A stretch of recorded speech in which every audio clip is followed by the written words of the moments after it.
네, 형사소송법 강의 시간입니다. 지난 시간에 저희는 일부 상소의 의의와 상소 불가분의 원칙, 그리고 일부 상소의 허용 범위에 대해서 살펴보았습니다. 원래는 일부 상소에 대해서 끝까지 강의를 마치려고 했는데 강의가 좀 길어지면서 강의를 중단하고 다시 할 필요가 있어서 지난 시간에 판례를 보던 중에 강의를 마친 것이고요. 계속해서 이번 시간에 계속 이어서 일부 상소에 관한 나머지 판례 부분을 공부하는 시간을 갖도록 하겠습니다. 네, 오늘 먼저 살펴볼 판례는 2012년에 선고된 2011도 14,257호 판결입니다. 네, 이 판결에서는 특정 범죄자에 대한 줄을 좀 바꿔보겠습니다. 특정 범죄자에 대한 위치 추적 전자장치 부착 등에 관한 법률을 소개하면서 그 법률 제2장에서 규정하고 있는 징역형 종료 이후의 전자장치 부착에 대한 제도를 소개하고요.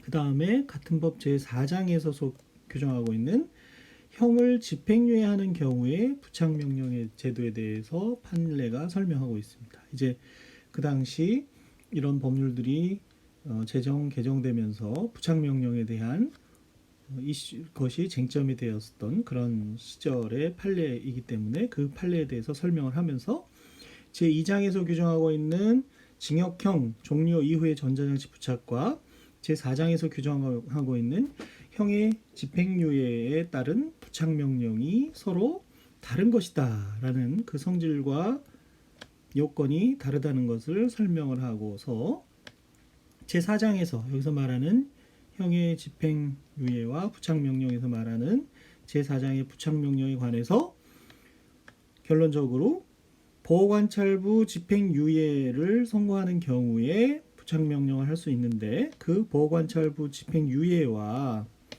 부착명령 자체는 서로 불가분의 관계에 있어서 부착명령에 대해서 독립하여 상소할 수는 없다.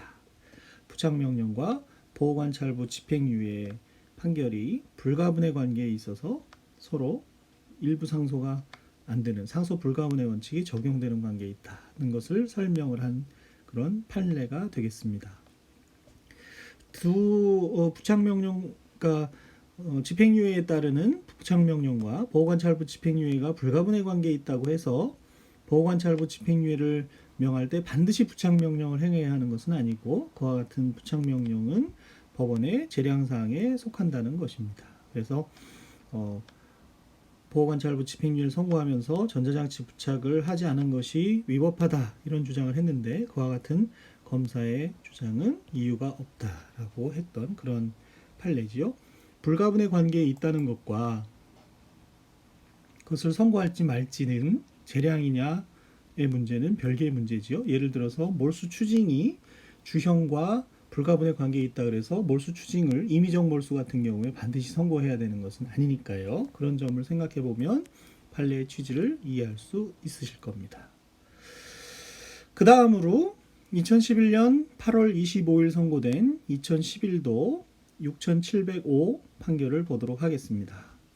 치료감호법을 보시면 치료감호라는 것은 이제 재범의 위험성이 있는 그런 사람에 대해서 보완 처분으로서 행해지는 치료 감호가 되겠습니다. 그렇죠?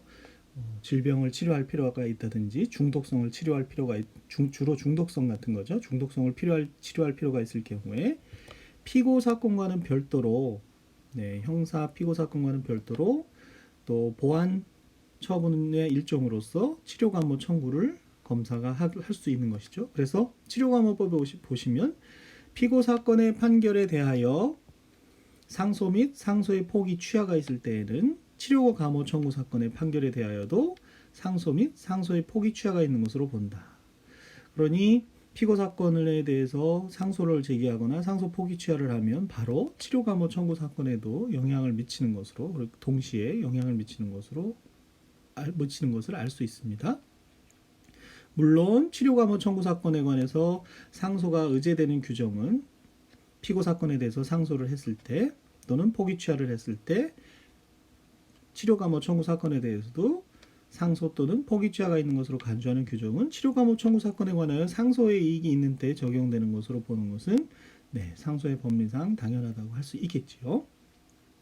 한편 치료감호법 12조 2항은요. 치료감호 청구 사건의 판결은 피고 사건의 판결과 동시에 선고하도록 규정하고 있습니다. 그러니까 판결을 선고할 때 주문에서 피고 사건에 대해서 예를 들어서 징역 1년, 징역 10월 이렇게 선고를 하면서 피고인을 치료 감호에 처한다는 그런 주문을 같이 내게 되겠습니다.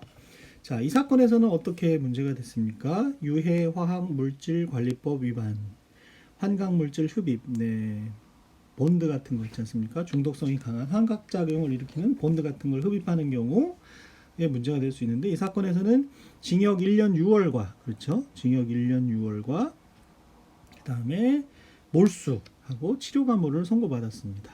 징역 1년 6월에다가 잠깐 지우고 써보면요. 몰수 그리고 치료감호를 1심 판결에서 선고받은 거죠. 그러면 징역 1년 6월과 몰수에 대한 판결은 피고 사건에 대한 판결이고요. 치료감호 판결은 치료감호 사건에 대한 판결이 되겠지요.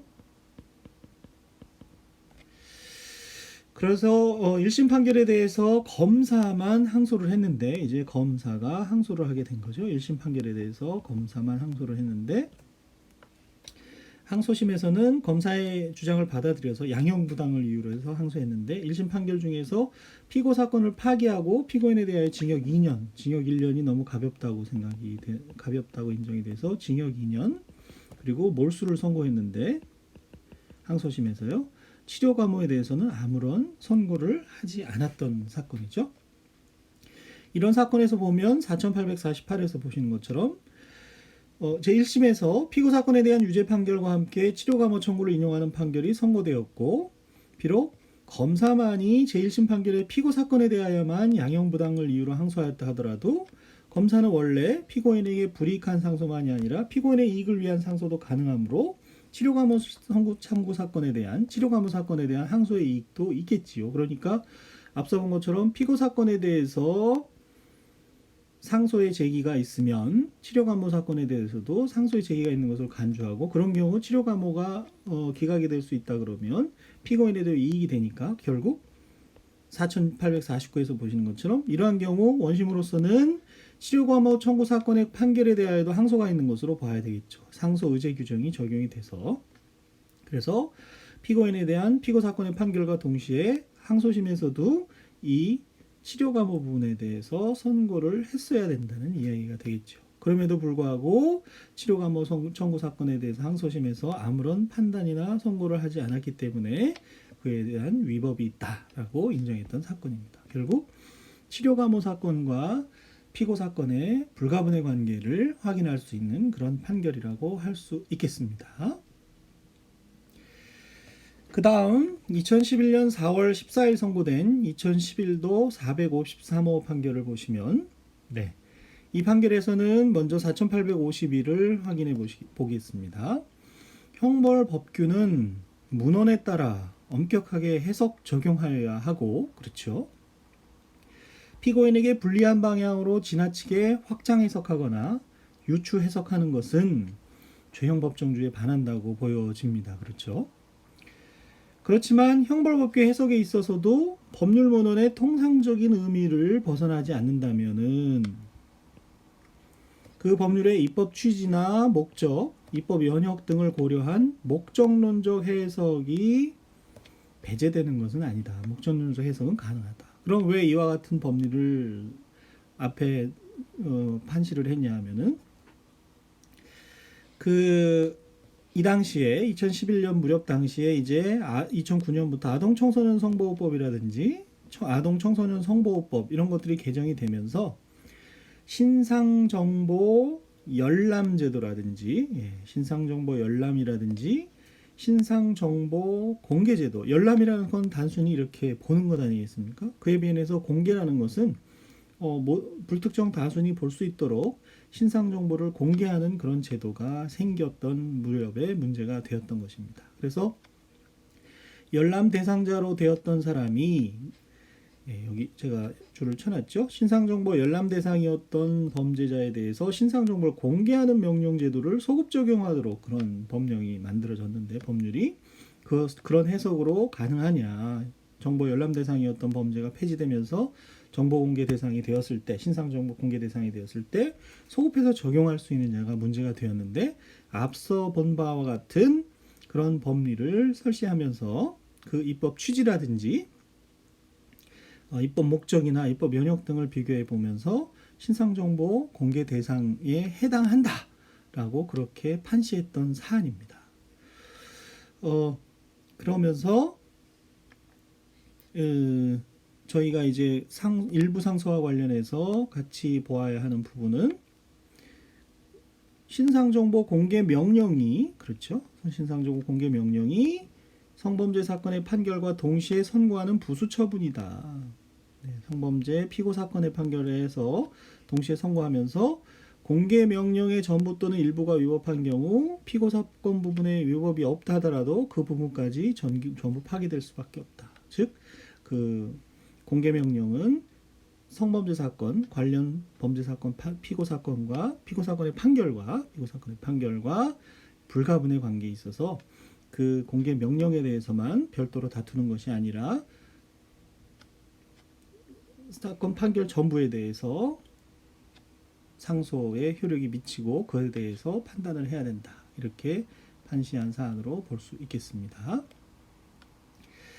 그래서 이 판결에서는 신상정보 열람제도 그리고 신상정보 공개제도에 대한 그 입법 연역이라든지 이런 것을 참고로 봐주시고, 일부 상소와 관련해서는 공개명령과 그 대상 범죄 사건의 판결이 선고된 경우에 공개명령의 전부 또는 일부가 위법하다면은 공개명령 이외의 피고 사건 부분에 대해서도 위법이 없더라도 그 부분까지 전부 파기해야 된다는 불가분의 관계에 있는 것을 확인해 볼 수 있죠. 여태까지 저희가 설명해 왔던 바에 의하면은 피고 사건에 대한 판결 그리고 공개명령 부분, 신상정보를 공개한다라는 이 공개명령 부분에 대해서 위법이 있으면 피고 사건까지 전부 파기해야 한다는 그런 판결임을 확인할 수 있겠습니다. 그 다음 2014년 3월 27일 선고 2014도 342호 판결을 보시면요. 4859에서 법리를 설치하고 있고 4862 이하에서 구체적인 사실관계가 나오는데요. 먼저 법리를 살펴보시면요. 형법 37조 전단 경합범 관계에 있는 공소사실, 그러니까 판결이 확정되지 않은 수개의 범죄들, 예를 들어서 A죄, B죄 이런 사건들이 아직 판결이 확정되지 않아서 그에 대해서 판결을 해야 되는 경우에 일부에 대해서는 유죄, 예를 들어서 A죄에 대해서는 유죄, 또 나머지 부분에 대해서 B죄에 대해서는 무죄, 이렇게 1심 판결에서 선고를 했다 그러면 이때 검사만이 항소하면서 무죄 부분에 관해서는 항소 이유를 기재하고 유죄 부분에 관해서는 항소 이유를 기재하지 않았지만 항소 범위는 전부다 이렇게 표시를 했던 사안이죠. 항소 범위는 전부다라고 표시하면서 무죄 부분에 대해서는 항소 이유를 기재했지만 유죄 부분에 대해서는 유죄가 인정됐으니까 항소 이유를 기재하지 않았던 그런 사안이면서도 항소 범위를 전부라고 표시한 경우 그 항소심의 2심되는 항소심의 심판 대상은 판결 전부가 된다는 겁니다. 그 항소 범위를 전부라고 표시한 것에 더 중점을 둔 것이라고 볼 수 있죠. 그래서 원심이 여기서는 원심은 항소심이 되겠죠. 1심 판결 무죄 부분을 유죄로 인정하게 되면은 B죄 부분을 무죄로 인정하게 되게 되면은 전부가 항소심에 2심돼 있으니까 1심 판결 전부를 파기하고 경합범 관계에 있는 공소사실 전부에 대하여 A죄와 B죄에 대하여 하나의 형을 선고하게 되겠지요. 네, 아직 확정되지 않은 판결에 대해서 하나의 형을 선고하게 됩니다. 그럼 이 사건에서는 왜 그런 문제가 생겼는지 구체적으로 보시면요. 1심에서 형법 37조 전단의 경합범 관계에 있는 이 사건 공소사실 중에 피해자 A에 대한 횡령의 점에 대해서는 유죄를, 이걸 여기 앞에서 봤던 A죄라고 볼 수 있겠죠. 그리고 피해자 B에 대한 횡령의 점과 사기의 점이 있는데, B죄가, 그러니까 피해자 B에 대해서 횡령과 사기의 점이 있었는데 그 중에서 피해자 B에 대한 죄는 전부 무죄가 선고됐지요. 이에 검사만이 1심 판결에 대해서 항소하면서 항소장의 항소의 범위를 전부라고 기재를 했는데, 항소심에서도 공장 변경이 가능하니까요. 공장 변경 절차에 따라서 B에 대한 무죄 부분 중에서 횡령의 점을 재물은닉의 점으로, 그러니까 재물은닉과 사기의 점으로 바뀐 게 되겠죠. 횡령의 점이 재물은닉으로 바뀌었으니까요. 그래서 그 재물은닉과 횡령에 대해서, 사기에 대해서 유죄로 판단하고, 횡령을 재물은닉의 점으로 변경하면서 유죄로 판단하고, 사기 점에 대해서는 무죄 판단이 그대로 유지되었던 그런 사안입니다. 이러한 사실관계를 법리에 비춰서 살펴보면 4863에 보시면 제1심에서 유죄로 선고된 피해자 A에 대한 횡령의 점을 포함한 제1심 판결 전부가 항소 범위가 전부라고 표시되었기 때문에 2심돼서 원심의 심판 대상이 되고요. 원심이 피해자 B에 대한 재물인익의 점을 유죄로 인정한 이상 원심으로서는 제1심 판결 중 피해자 B에 대한 사기의 점은 여전히 무죄니까 그대로 놔두고 나머지 부분 전부를 파기해서 형법 37조 전단의 경합범 관계에 있는 횡령죄와 그리고 재물은닉죄에 대해서 A에 대한 횡령죄와 B에 대한 재물은닉죄에 대해서 하나의 형을 선고하였어야 하는 것이죠. 그래서 가로 부분은 이제 원심 공판 절차에서 있었던 공판 절차의 진행 내용을 거기에다 써 놓은 것이고요. 그럼에도 불구하고 제1심 판결 중 피해자 B에 대한 횡령 부분만을 파기한 것은 잘못된 것이라는 거죠. 맨 앞에서 이 판결에 앞에서 살펴보았던 4859, 4860, 4861의 법리에 비추어 보면 4864에서 본 것처럼 비록 피해자 B에 대한 횡령 부분만이 재물은닉으로 변경이 돼서 유죄로 인정된다 하더라도 항소 범위가 전부라고 표시되어 있기 때문에 비록 항소 이유가 기재가 없었다 하더라도 그 항소 전부에 대해서 2심의 대상이 됐기 때문에 유죄로 인정이 된다 그러면 그에 대해서 37조 전단의 경합범으로서 하나의 형을 선고했어야 된다는 그런 판결의 내용이 되겠죠. 그래서 경합범의 경우 이 사건에서는 경합범의 경우라기보다도 그렇죠. 항소 범위가 어디였는지에 따라서 그에 따라서 37조 전단 경합범을 어떻게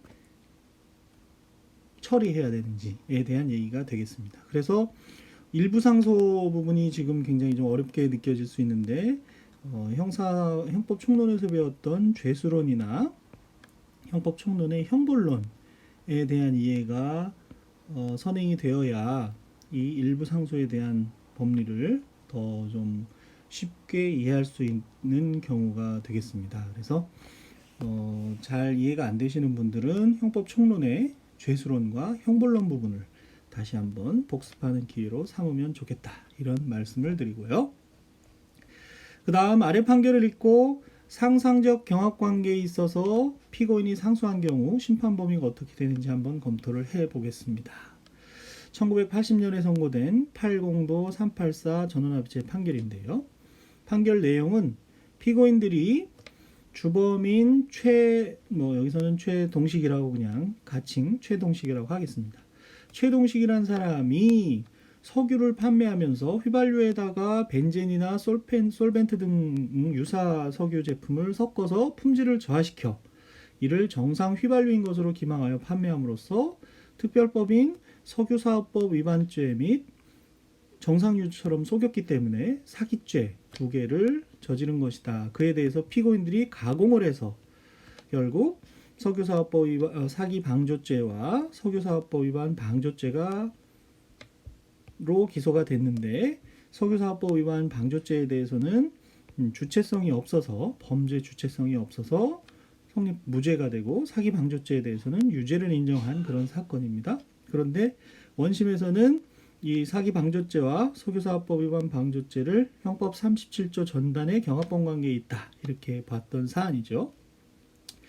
대법원의 판시 내용은 먼저 석유사업법 위반 방조죄와 사기 방조죄는 상상적 경합 관계에 있다고 보았습니다. 그래서 하나의 행위가 석유사업법 위반 방조죄에도 해당하고 사기 방조죄에도 해당하는 상상적 경합 관계에 있다라고 봐서 일단 원심에서 실체적 경합 관계에 있다는 판단을 배척을 했고요. 4867에서 보시는 것처럼 그러면 상상적 경합 관계에 있는 두 범죄를 경합범으로 보고 일부는 유죄, 사기 방조죄는 유죄, 석유사업법 위반 방조죄는 무죄를 선고했는데 검사만이 그중 무죄된 부분만을 불복 선고하였다 하더라도 상상적 경합 관계에 있다 그러면 두 죄가 불가분의 관계에 있어서 공소불가분의 원칙이 적용돼서 원심에서 유죄된 사기 방조죄 점도 상고심의 이심이 되고 따라서 심판의 대상이 된다. 네. 그런데 상상적 경합 관계에 있는 죄에 대해서는 형법 40조에 의하여 결국 중한죄의 정한형으로 처벌하도록 되어 있는데 석유사업법 위반죄형과 사기죄에서 정한형을 비교해 봤더니 사기죄가 더 중하더라는 것입니다. 그렇다면은 항소심에서 원심에서 두 죄를 상상적 경합으로 보지 않고 실체적 경합으로 보고 결국은 사기 방조죄의 정한형으로 처벌할 수밖에 없는데 상상적 경합이라면 원심에서 실체적 경합으로 봐서 처리했다 하더라도 결국 사기죄로 처벌했기 때문에 판결 결과에 영향이 없는 것 아니냐 이런 의문이 제기될 수 있다는 것이죠. 그렇지만 상상적 경합이 인정이 되어서 형량을 도출하는 경우는 무거운 죄에 의해서 하나만 처벌받는 경우에 비해서 양형의 경우 영향이 있다는 것입니다. 예를 들어서 하나의 행위로 하나의 업무상 과실치사로 5명이 사망을 해서 상상적 경합 관계에 있는데 그 중에 두 사람의 피해자에 대해서만 유죄가 인정이 돼서 형량을 정한 경우와 나머지 세 사람에 대해서도 유죄임이 밝혀졌다고 하는 경우 이거 5명에 대해서 상상적 경합이 성립하는 경우 형량이 같을 수가 없다. 비록 무거운 죄로 처벌하는 점에 있어서는 결국 같지만 양형을 정할 때는 차이가 있는 것이 아니냐. 그래서 상상적 경합의 경우 상상적 경합을 이루는 수죄가 인정이 되는 경우와 그 중에 중한죄로 처벌되는 경합범의 경우는 결국 양형을 도출하는 과정에 차이가 있다. 잘 생각해 보시면 알 수 있습니다. 그래서 판결의 결과에 영향이 있느냐 없느냐 논의에 대해서 다수 의견은 그런 경우 판결의 결과에 영향이 있는 것이다 라고 해서 나중에 이제 항소 이유, 상고 이유 구체적으로 들어가시면 판결의 결과에 영향을 미친 경우에 항소 이유, 상소 이유가 되는 경우가 나오거든요. 그 판결에 영향을 미친 경우에 해당한다라고 다수 의견은 봤는데 반대 의견은 그렇지 않다. 실체적 경합을 상상적 경합 관계에 있는 것을 결국 이 사건과 같이 실체적 경합으로 봐서 가장 중한 죄로 처벌하게 되면 잘못은 했지만 판결 결과에는 영향을 미치지 않는 것이 아니냐 이렇게 판시를 했던 그런 사안이 되겠습니다. 다음으로 포괄일죄와 상소 불가분의 원칙에 대해서 살펴보겠습니다. 91년에 선고된 구공도 2820 사건인데요. 검사가 피고인의 공소장 1, 2, 3 기재 절도 범행에 대해서 1절도, 2절도, 3절도에 대해서 특가법상의 포괄일죄로 특가법상의 상습범죄로 기소를 했던 사안이죠. 지금은 특가법 상습절도죄가 위헌 결정이 나서 법령이 삭제됐기 때문에 형법상의 상습절도라고 생각하셔도 됩니다. 포괄일죄로 기소를 했는데 환송 전에 원심 판결에서는 그중 3회 범행만에 대해서 이 3회 범행만에 대해서 유죄를 인정하면서 1, 2의 범행에 대해서는 무죄로 1과 2에 대해서는 무죄로 선고를 한 거죠. 그렇지만 주문에서 표시할 필요는 없죠. 포괄일죄에 관계에 있는 3회 범행이 유죄로 인정되는 이상 별도로 주문에서 1, 2범행은 무죄라고 선고할 필요가 없이 판결 이유에서 무죄로 선고하면 되는데요. 그와 같이 판단을 했습니다. 이에 대해서 피고인만이 상고를 한 결과 피고인만이 상고를 한 경우가 상고심에서 유죄 부분을 3범행 부분을 인정할 증거가 없다는 이유로 환송 전 원심 판결이 파기환송됐습니다. 3부분에 대해서 유죄 인정한 것은 잘못됐으니 다시 판단해라라고 파기환송이 돼서 항소심으로 다시 돌아왔는데, 환송받은 원심에서는 2, 3의 범행에 대하여는 여전히 무죄라고 판단하면서 이번에는 당초에 무죄로 판단했던 1범행을 다시 유죄로 인정해서 유죄 판결을 선고했던 사안입니다. 이에 대해서 대법원이 어떻게 얘기했습니까?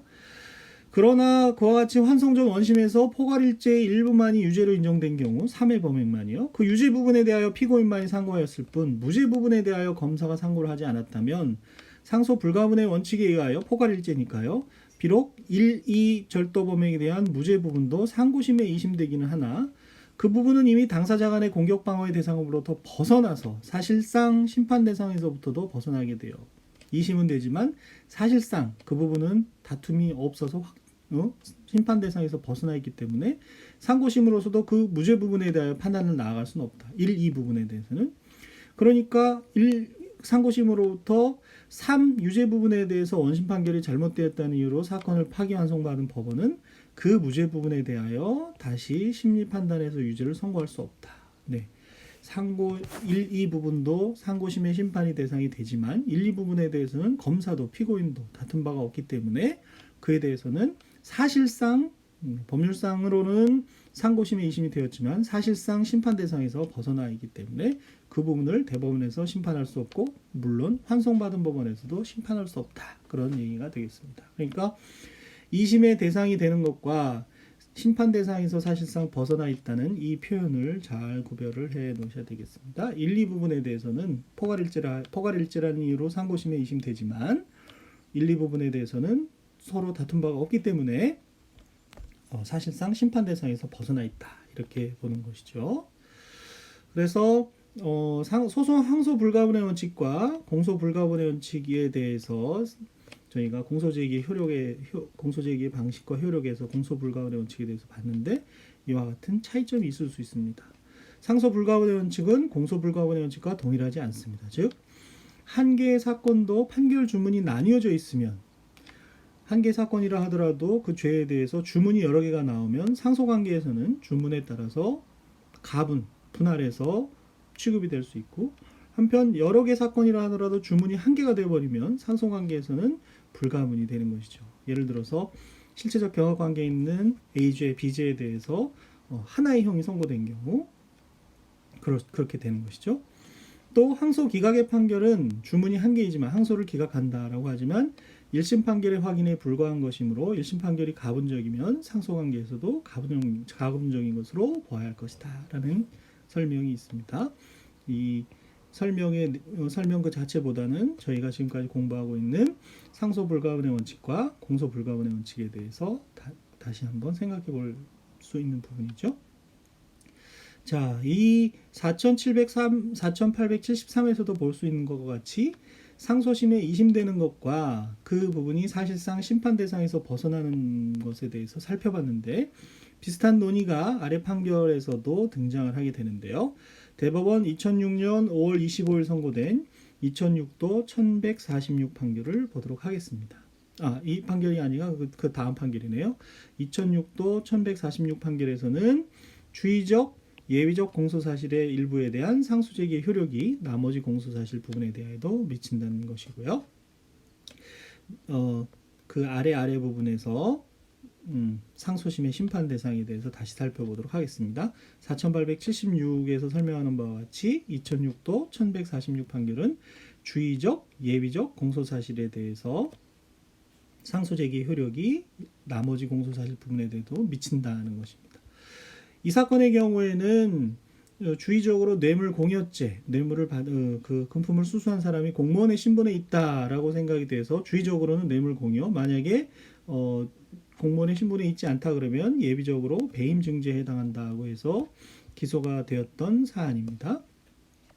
이에 대해서 원심에서는 공무원 의제조항이 적용되지 않는다고 해서 주의적 공소사실인 뇌물공여죄 부분에 대해서는 무죄로 판단하고 예비적 공소사실인 배임증죄죄 부분을 유죄로 인정하였는데 앞서 본 바와 같이 예비적 공소사실에 대해서만 유죄로 인정이 돼서 그에 대해서 피고인이 상소했다 하더라도 주의적 공소사실에 대해서도 역시 상소심의 심판 대상이 된다고 본 그런 사건이 되겠습니다. 불가분의 관계에 있는 것이죠. 한편 92년에 선고된 9일도 1402호 전원합의체 판결을 보시면요. 이 사건에서는 부녀 매매죄라는 공소사실과 윤락행위 방지법 위반이라는 공소사실 두 개로 기소가 되어서 원심에서는 유죄로 모두 인정을 하고 형법 38조 1항 2호에 따라서 징역 1년을 선고를 했던 그런 사건인데 피고인만 항소를 했고 원심이 1심 판결을 파기하고 윤락행위 방지법 위반 공소사실은 유죄로 인정하여 징역 1년에 집행유예 3년을 선고했고 부녀 매매죄 부분에 대해서는 무죄로 선고했던 그런 사건이죠. 두 개가 실체적 경합관계에 있다는 것이죠. 이에 대해서 피고인은 상고를 하지 않고 검사가 무죄 판결 부분에 대해서 부녀 매매죄 공소사실 부분에 대해서 일부 상고를 한 사건이 되겠습니다. 그와 같은 경우 피고인과 검사가 모두 상고하지 아니한 윤락행위 방지법 위반 부분에 대해서는 유죄 판결 부분은 상소기간이 지났으므로 확정이 되어버린 것이죠. 이 경우에는 포괄일제 관계가 아니라 실체적 경합관계에 있기 때문에 포괄일제 관계에 있는 것과 같이 상소심으로 2심은 되지만 상소심의 사실상 심판 대상에서 벗어난 것이 아니라 아예 윤락행위법 방지 위반 부분은 상고가 되지 않았기 때문에 확정이 되었다고 보는 것이죠. 그래서 그와 달리 4883에서 보시는 것처럼 37조 전단 경합범, 실체적 경합범 중 일부 공소사실에 대하여는 유죄, 일부 공소사실에 대하여 무죄를 선고한 경우로서 검사만 무죄 부분에 대하여 상고한 사건에서 원심이 유죄로 인정한 범죄와 상고된 무죄 부분 공소사실이 과형상 하나의 처단, 실체적 경합범으로서 하나의 형으로 처단하여야 하는 관계이기 때문에 20판결 전부를 파기한다 한 이 판례는 하나의 형으로 처벌하여야 하는 것은 37조에 따라서 물론이지만 그 규정은 37조 전단의 경합범을 동시에 심판하는 경우에 관한 규정인 것이고 경합범으로 동시에 기소된 사건이라 하더라도 이 사건과 같이 일부 유죄, 일부 무죄 선고를 하거나 일부의 죄에 대해서 징역형, 일부의 죄에 대해서 벌금형을 선고하는 등 판결 주문이 수개일 때에는 그 한 개의 주문에 포함된 부분을 다른 부분과 분리하여 일부 상소를 할 수 있는 것이고 저희 사건 같은 경우처럼 부녀 매매죄에 대해서만 일부 상고가 할 수 있는 것이고 그러한 경우 쌍방이 상소하지 않는 부분은 분리 확정된다는 것입니다. 따라서 이미 확정된 윤락행위 방지법 부분에 대해서는 상고심이 파기환송 판결을 할 수 없다라고 해서 그에 배치되었던 판례들을 폐기했던 그런 사안인 것이죠. 자, 이렇게 될 경우 형사소송법 368조가 규정한 불이익변경 금지 원칙과 관련해서 환송을 받은 법원이 파기유예가 된 사실상과 법률상의 판단에 기속되어 유죄를 인정하고서도 조금이라도 형을 선고하면 불이익변경 금지에 위반되어 형을 선고할 수 없는 부당한 결과가 된다는 이론이 있지만 그 유죄 부분에 대해서 다시 판결을 하게 되면서요. 항소심 판결보다 무거운 판결을 선고하게 되는데 불이익변경 금지가 되는데 그런 경우에 형을 선고하지 않으면 되는 것이지 형을 선고하지 않음으로써 불이익변경 금지 원칙을 벗어날 수 있다 이렇게 하는 것이기 때문에 불이익변경 금지 원칙에 위배되는 것이 아니고 만약에 환송받은 법원이 실형을 선고하는 경우